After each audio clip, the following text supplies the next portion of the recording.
கையில் பொன்னும் இல்லை, மணிக்கட்டோடு கை இல்லை, ஆனால் மனதில் நம்பிக்கை இருக்கிறது.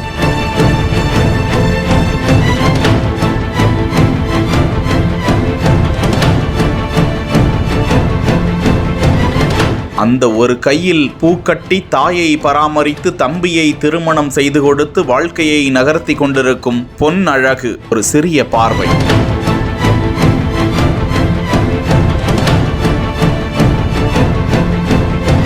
சிவகங்கை மாவட்டம் சிங்கமுனரி அருகே உள்ள பிரான்மலை பகுதியை சேர்ந்தவர் பொன்னழகு. இவருக்கு 12 வயது இருக்கும்போது தனது தந்தை இறந்துவிட குடும்ப பொறுப்பு அப்போதே அவர் தலையில் விழுந்திருக்கிறது. படிப்பை பாதியிலேயே விடும் நிலைமை. அருகில் உள்ள தென்னை மட்டையிலிருந்து கயிறு தயாரிக்கும் தொழிற்சாலைக்கு கூலி வேலைக்கு சென்று வந்த அவருக்கு எதிர்பாராத விபத்து.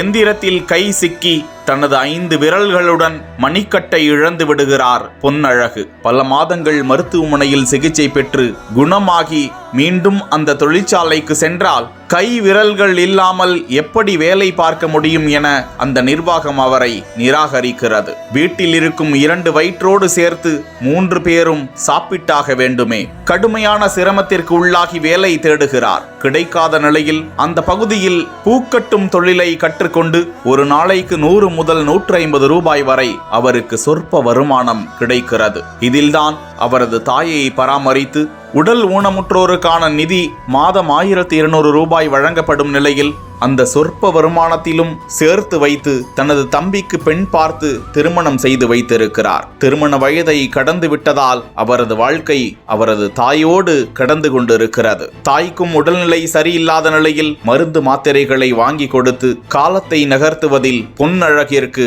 கடினமானதாக இருக்கிறதாம். 2 கைகள் இருப்பவர்களுக்கே வறுமை கொடிதெனில் பொன்னழகுவின் நிலைக்கு வறுமைக்கான காரணத்தை சொல்ல தேவையில்லை.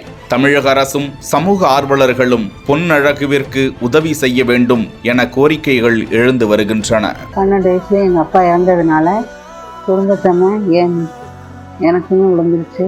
12 வயசுலேயே வேலைக்கு போயிட்டு மஞ்சுப்பேட்டில் வேலை பார்த்துக்கிட்டு கையில் என் கை துண்டாகி கை ஆச்சு. கை துண்டானனால யாரும் என்னை வேலைக்கு சேர்த்துக்கிற மாட்டேங்கிறாங்க, பார்க்க முடியாதுன்னு.